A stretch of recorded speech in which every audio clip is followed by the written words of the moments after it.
Selamat datang geng ulang kaji. Korang mesti setuju kan? Bila masuk je subjek matematik tambahan tingkatan 4, boom. Bab 4 ni kadang-kadang rasa macam satu kejutan budaya. Tiba-tiba nombor nampak berbeza, peraturan matematik yang kita biasa guna pun mula berubah. Tapi, relax. Jangan panik dulu. Hari ni kita akan lalui satu sesi penerangan ringkas dan padat khas untuk silibus KSSM. Fokus kita cuma satu, nak jadikan indeks, cert dan logaritma ni sesuatu yang super senang nak difahami. Berdasarkan nota hebat daripada Cikgu Norazila binti Khalid, kita akan pecahkan konsep-konsep yang selalu buat pelajar pening ni menjadi tutorial langkah demi langkah. So, lepas habis sesi ni, korang memang betul-betul sedia untuk hadapi peperiksaan.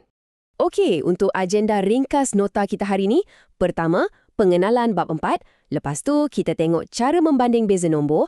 Ketiga, kenali cert anda. Dan yang keempat, graf asas logaritma. Jom kita mula. Bahagian pertama, pengenalan bab 4. Indeks, cert dan logaritma. Masuk ke bahagian kedua, membanding beza nombor, iaitu perbezaan antara nombor nisbah dan tak nisbah. Alright, bila kita cakap pasal sifat nombor ni kan, kita sebenarnya sedang membahagikan dunia matematik ni kepada dua geng utama. Geng pertama, nombor nisbah. Ini nombor yang orang kata masuk akal dan kemas je. Ia boleh ditulis dalam bentuk pecahan yang mudah.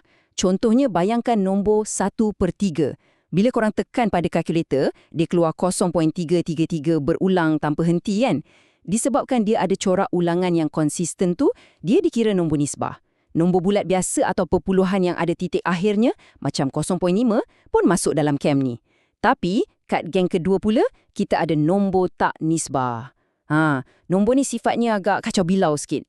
Contoh paling klasik yang korang mesti kenal ialah pi. Bila kita nilaikan pi, dia bagi perpuluhan yang tak terhingga dan tak ada langsung apa-apa corak ulangan. Pemahaman tentang sifat perpuluhan tak berulang dan tak terhingga inilah rahsia utama untuk korang kenal pasti apa sebenarnya yang kita panggil sebagai cert. Okey, bahagian ketiga. Kenali cert anda melalui ujian perpuluhan. Macam mana nak tahu satu benda tu cert ke tak bila tengah berpeluh dalam dewan exam? Langkah pertama, jadikan kalkulator sebagai senjata utama korang. Mari kita buat ujian senarai semak mental ni sama-sama secara sistematik. Tengok ujian kat baris pertama tu. Punca kuasa 2 bagi 3. Bila ditekan, ia hasilkan perpuluhan panjang yang berterabur, iaitu 1.732058 dan seterusnya. Perpuluhan tak terhingga dan tak ada pola, boom, terus lulus definisi cert. Sekarang, kita buat ujian kedua pada baris seterusnya. Punca kuasa 2 bagi 1/4. Kat sini, soalan selalu cuba nak psycho minda korang dengan letak simbol punca kuasa. Tapi bila dipermudahkan, nilainya berhenti tepat pada 0.5. Nombor tu mati kat situ je. Oleh itu, secara rasminya, ia bukan cert. Beralih pula ke ujian ketiga kat baris keempat. Punca kuasa 3 bagi 27. Kalkulator terus bagi jawapan nombor bulat yang cantik je, iaitu 3. Sekali lagi, terbukti ia bukan cert. Proses bedah siasat langkah demi langkah macam inilah yang akan pastikan korang tak mudah terpedaya hanya disebabkan wujudnya simbol radikal dalam kertas soalan. Jadikan rumusan ni sebagai prinsip mutlak yang korang pegang kuat-kuat. Tips peperiksaan yang paling penting. Jika nombor tu dipermudahkan dan jadi nombor bulat, bukan cert. Jika dia jadi perpuluhan yang terhingga atau berhenti, pun bukan cert. Gelaran cert ni eksklusif khas untuk nombor yang perpuluhannya tak terhingga dan tak berulang je. Okey, nak cuba praktis? Mari kita selesaikan satu contoh soalan yang memang selalu sangat keluar exam. Soalannya tanya, adakah punca kuasa 250 tu satu cert? Secara visual, ramai akan terus gelabah. Tapi, jom kita buat langkah demi langkah. Langkah pertama, kita permudahkan. Punca kuasa 250 ni sebenarnya adalah punca kuasa 2, 25 didarab dengan 2, betul tak? Jadi, kita boleh ringkaskan ia menjadi 5 punca kuasa 2 bagi 2. Langkah kedua, keluarkan kalkulator dan jalankan ujian perpuluhan.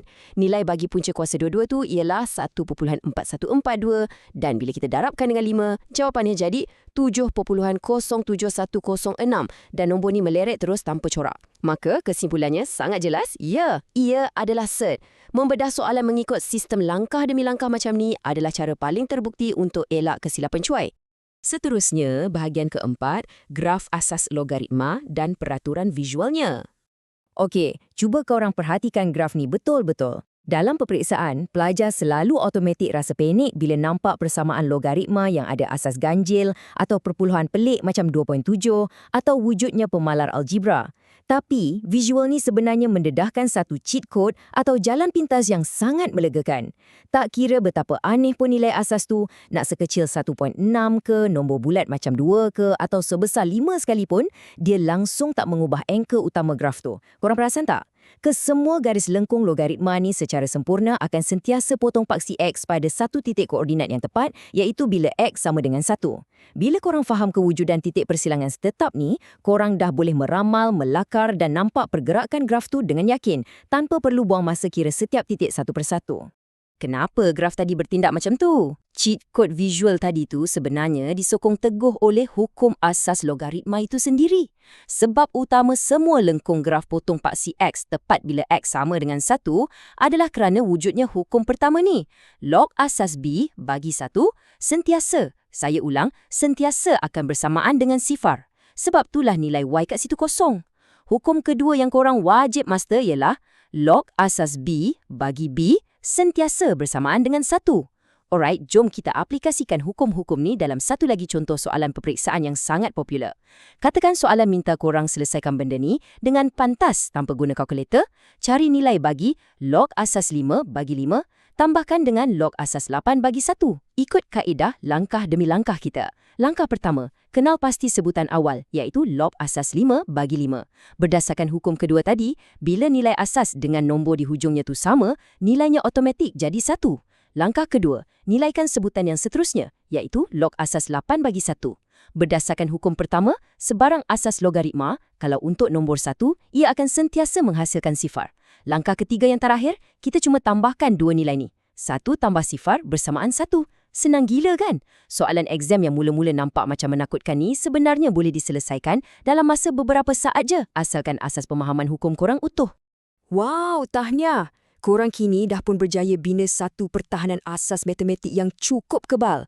Korang dah tahu nak kenal pasti perangkap cert menggunakan teknik ujian perpuluhan langkah demi langkah, dan korang pun dah mula kuasai rahsia kod tipu logaritma di atas graf tadi. Semuanya kini dah tersedia kemas sebagai nota ulang kaji dalam minda korang. Tapi, ini soalan cepu mas dia yang menanti. Macam mana pula nombor-nombor tak nisbah macam cert ni akan bertembung, bergabung dan berinteraksi dengan hukum logaritma bila korang jumpa persamaan berkuasa tinggi yang jauh lebih gila nanti?